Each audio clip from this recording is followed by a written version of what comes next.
Fala galera, tudo bem com vocês? Hoje é o segundo vídeo da série sobre legalização consultiva de empresas aplicada aqui na FG, tá? Hoje eu vou falar um pouco com vocês sobre os 3 primeiros passos que nós abordamos aqui, que para nós são os principais, pois eles são os passos consultivos do processo.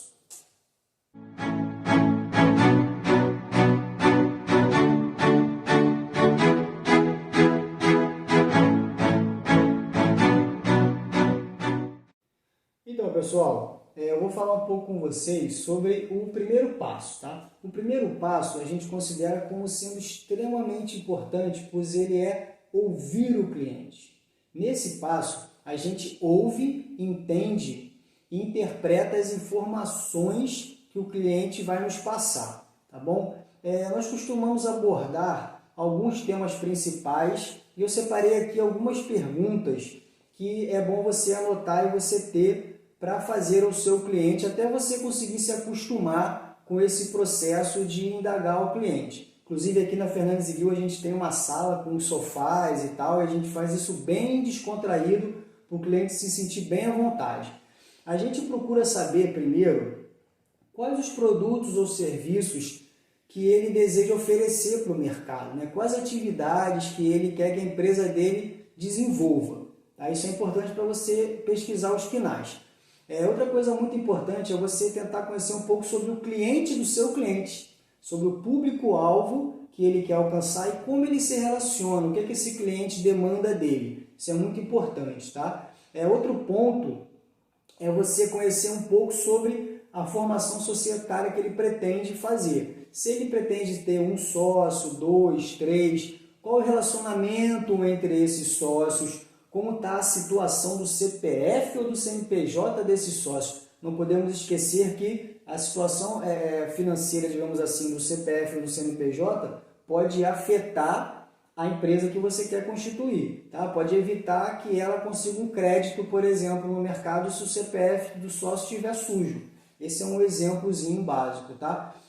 Uma coisa que você precisa ficar muito atento é se o sócio tem participação societária em outros negócios, pois isso pode afetar o seu planejamento tributário. E você também tem que, para quem gosta muito aí do Simples Nacional, né, que é uma modalidade que atinge hoje 95% das empresas do Brasil, você tem que ficar muito atento caso o seu cliente queira inserir uma empresa dentro de outra, pois o Simples Nacional não permite que sócios, que a empresa tenha um CNPJ como sócio. Tá?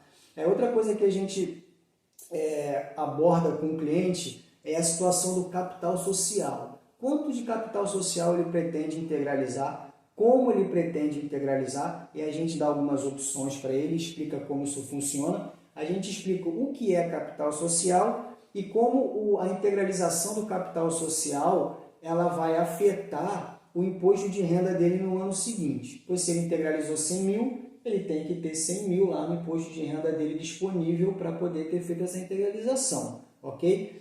A gente aborda também assuntos como previsão do faturamento para o planejamento tributário, previsão de contratação de pessoas com planejamento de RH e qual região que ele pretende operar para a gente poder ver qual município, qual estado é mais favorável para ele. Então esse é o primeiro passo, agora a gente vai passar para o segundo. Agora a gente vai para o segundo passo, que é o início já da montagem do planejamento, tá? Que é quando você pega as informações obtidas nesse bate-papo descontraído, numa troca de mensagem, por e-mail, sempre surge mais alguma coisa, né? E começa a montar esse planejamento, tá? E agora eu vou dar para vocês alguns pulos do gato que vão ajudar muito vocês nesse processo consultivo da legalização. A primeira coisa que a gente começa a fazer é consultar os quinais. E aí vai um bizu muito importante. Pesquise e anote o máximo de quinais possíveis relacionados com aquelas atividades e aqueles serviços e produtos que o seu cliente queria oferecer. Lembra que você levantou lá nas perguntas?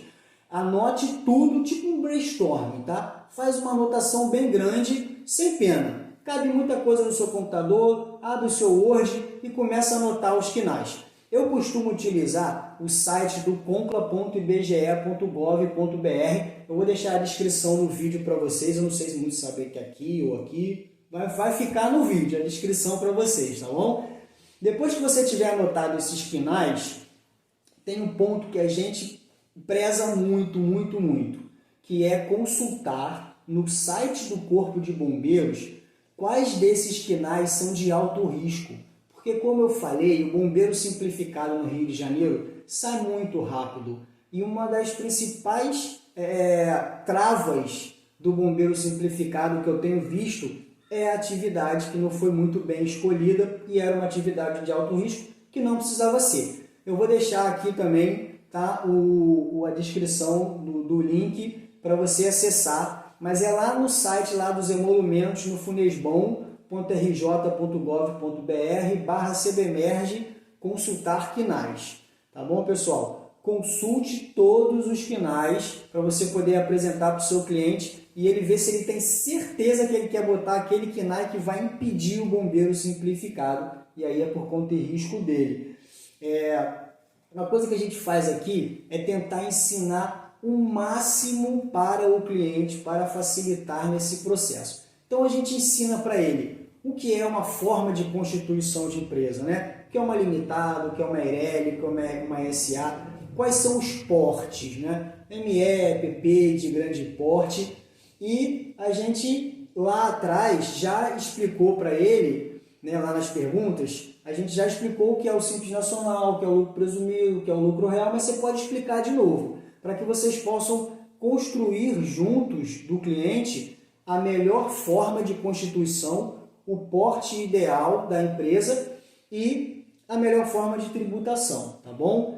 Partindo para o próximo passo, a gente começa a desenhar um planejamento tributário simples. Pessoal, planejamento tributário completo, complexo, é caro. A gente também faz aqui na Fernandes e Guil. Não dê de graça para o seu cliente. A gente faz um planejamento simples, básico, lembrando que geralmente a gente legaliza empresas de pequeno porte, de médio porte, tá? Não são empresas muito grandes.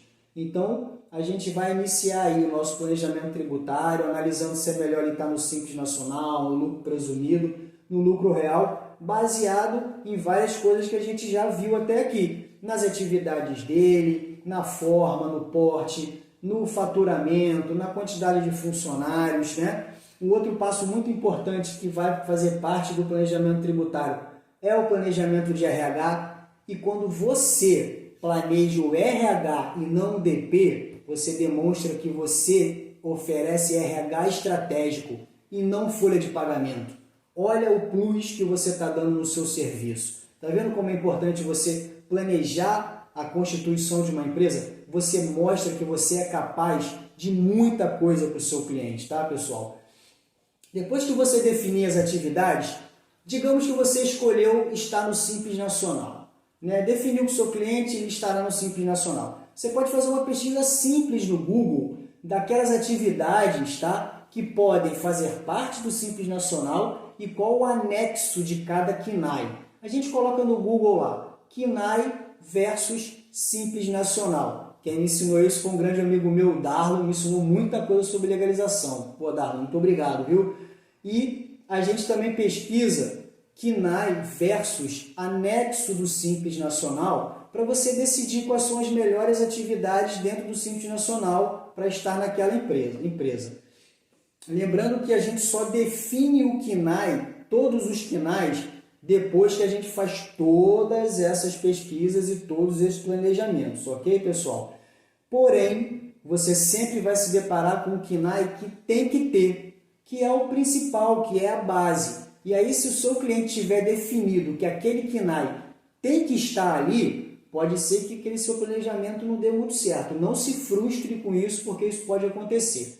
Um outro bizu sensacional que você não pode deixar de fazer é pegar o IPTU e fazer logo, tá, a busca prévia de endereço ou a viabilidade, pois não pode ser que não passe naquele endereço. Então, antes do seu cliente alugar um imóvel, comprar um imóvel ou construir, faz a pesquisa. Isso vai fazer muita diferença na qualidade do seu serviço, tá?